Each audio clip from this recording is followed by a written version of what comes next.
आणि त्यातनं त्यांच्या या ओजस्वी बालेतनं त्या आरत्या निर्माण झाल्या. म्हणून जेव्हा आपण आरत्या मनोभावे म्हणतो ना, आधी व्याधी भय जरा मृत्यू शोक दुःख त्रिविधता सगळं भस्म होत असतं. मन आपलं निर्मळ होतं. मन निर्मळ झालं ना संपला विषय, सगळं काही. नाहीतर साबण तर बाहेर आहे ना आपल्याकडे. आमचे माने साहेब तर 2-4 प्रकारचे साबण वापरतात. नाही निर्मळ जीवन त्याला काय करील साबण. शरीर शुद्धी करता साबण बरोबर आहे, पण आता मन निर्मळ करायचं असेल तर जगात कुठली साबण आहे का? तुम्ही मनाला येऊन जाऊन मानेकडे बोट करतो, बरेच माने बसलेले बरं का. असं नको व्हायला सज्जनो. त्याकरता हा आध्यात्मिक तत्वज्ञानाचा खरं तर विषय आहे. असो आज वेगळा कार्यक्रम विठू माऊली हॉस्पिटल त्याचं लोकार्पण योगायोगाने केंद्रात येणं, पुढे अजून काही प्रस्तावित कार्यक्रम आहे. 9 फेब्रुवारीला परमपूज्य गुरु माऊलींच्या उपस्थितीमध्ये छत्रपती संभाजीनगर या ठिकाणी सुद्धा सायंकाळी 4 वाजता सत्संग मेळावा होणार आहे. त्याचंही निमंत्रण आणि त्याचाही प्रचार प्रसार आणि त्या जागेचं जे काही पाहणी आहे त्याकरता सुद्धा आता कामात काम म्हणून हा दौरा आयोजित केलेला आहे. आता पुनश्च एकदा आपल्या सगळ्यांना धर्मनाथीच्या निमित्ताने धन्यवाद देतो. परंतु अजून एक विषय, येणाऱ्या गुरुवारी माघ चतुर्थी गणेश जयंती आहे. गुरुपीठावरती गणेश याग आणि अनुष्ठान त्या ठिकाणी ठेवलेले. ज्यांना शक्य विद्यार्थी पालक शिक्षक आपण येऊ शकतात. विद्या प्राप्ती आहे, ऋणमुक्ती आहे. आता ऋणमुक्ती म्हणजे आमच्या माने सरकारने एकच, सावकाराचं ऋण, बँकेचं कपत संस्थेचं. नुसतं एवढं ऋण नाही, लक्षात घ्या. इथे बसलेला आणि घरी असलेला प्रत्येक व्यक्ती सेवेकरी कुठल्या ना कुठल्या ऋण. ज्या आई वडिलांच्या पोटी आपण जन्म घेतला त्यांचं, ज्या काळ्या भूमीत देशात आपण जन्माला आलो त्यांचं ऋण. शरीर ज्या पंचतत्वातनं आपलं निर्माण झालं, त्यांनी आपल्याकडनं 1 रुपयाची अपेक्षा केली त्यांचं आपल्यावर ऋण. जल असेल, आकाश असेल, वायू असेल, पृथ्वी असेल, अग्नी असेल, हे जे 5 तत्व आहे, 5 एलिमेंट्स आपण म्हणतो, यांचं सुद्धा आपल्यावरती खूप ऋण आहे, उपकार. म्हणून अशा 72 प्रकारच्या, आता 72 वर बोलत गेलं मला वाटतं पुढचे कार्यक्रम सोडून घ्यावर एक मुक्काम करावा लागेल.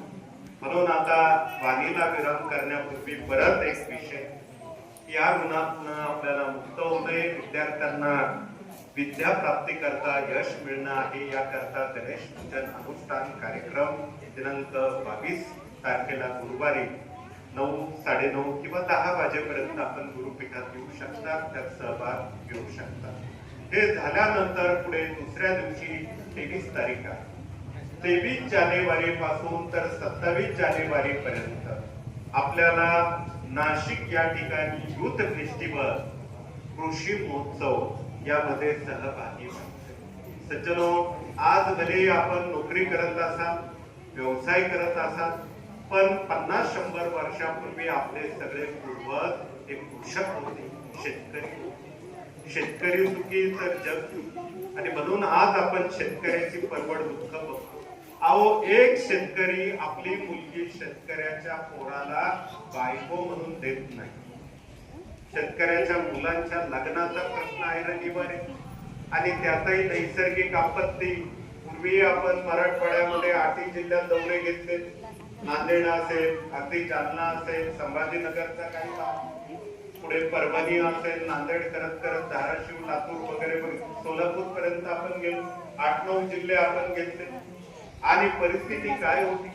3-4 महिन्यापूर्वी धो पाऊस, कुणाची जनावरं वाहून गेली, कुणाचं घर वाहून गेलं, संसाराचं साहित्य, लेकरांचं पाठ्यपुस्तक, काय काहींची तर शेतातली जमीन, काळी आई वाहून गेली, खडकाला लागली. म्हणून सज्जनो, ही दुःखदायी परवड अजून काही संपलेली नाही. आणि हिला मलम लावणं, हिला औषधोपचार करणं या कार्याने डोळ्यासमोर ठेवलं. म्हणून परमपूज्य गुरु माऊलींच्या आशीर्वादाने कृषी महोत्सव 5 दिवसाच्या अनुषंगाने नाशिक या ठिकाणी आयोजित केलेला आहे. आपण त्या ठिकाणी येऊ शकता. त्यामध्ये रोजगार, आपण जेव्हा स्वामींचा फोटो बघतात, बऱ्याच फोटोंच्या स्वामींच्या तस्वीरी खाली आपल्याला दोन प्रकारचे ब्रीद आशीर्वचन वाचायला मिळतात. एक म्हणजे भिवू नकोस मी तुझ्या पाठीशी, आणि दुसरं म्हणजे एक श्लोक, अनन्या चिंतयन्तो मायेतना पर्युपासते तेषापि नित्यापि युक्तानां योगक्षेमं माहाम्यम्. खर तर गीतेतला हा श्लोक आहे, कृष्णाच्या मुखातला हा श्लोक आहे, आणि हाच श्लोक 1878 चैत्र कृष्ण त्रयोदशी आपण स्वामी पुण्यतिथी म्हणतो. ह्या दिवशी महाराजांनी 729 वर्षाचं आपलं वृद्ध जीर्ण शरीर त्यागलं. त्यागण्यापूर्वी महाराजांच्या मुखातनं हा श्लोक परत बाहेर पडला. श्लोकाचा अर्थ काय? LIC सारख्या कंपन्यांनी फक्त अर्धा श्लोक तोडला.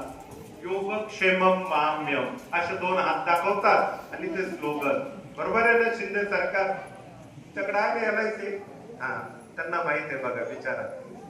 पण मात्र पूर्ण श्लोक आणि त्याचा अर्थ असा आहे, जो कोणी अनन्य भावाने आमचं चिंतन करेल, स्मरण करेल, त्याची रोजी रोटी योगक्षेम चालवण्याची जबाबदारी मी स्वतः घेतो. असं ठणकावून स्वामी महाराजांनी सांगितलेलं. पण कृतीत कसं आणायचं? मग रोजगाराचा मिळत.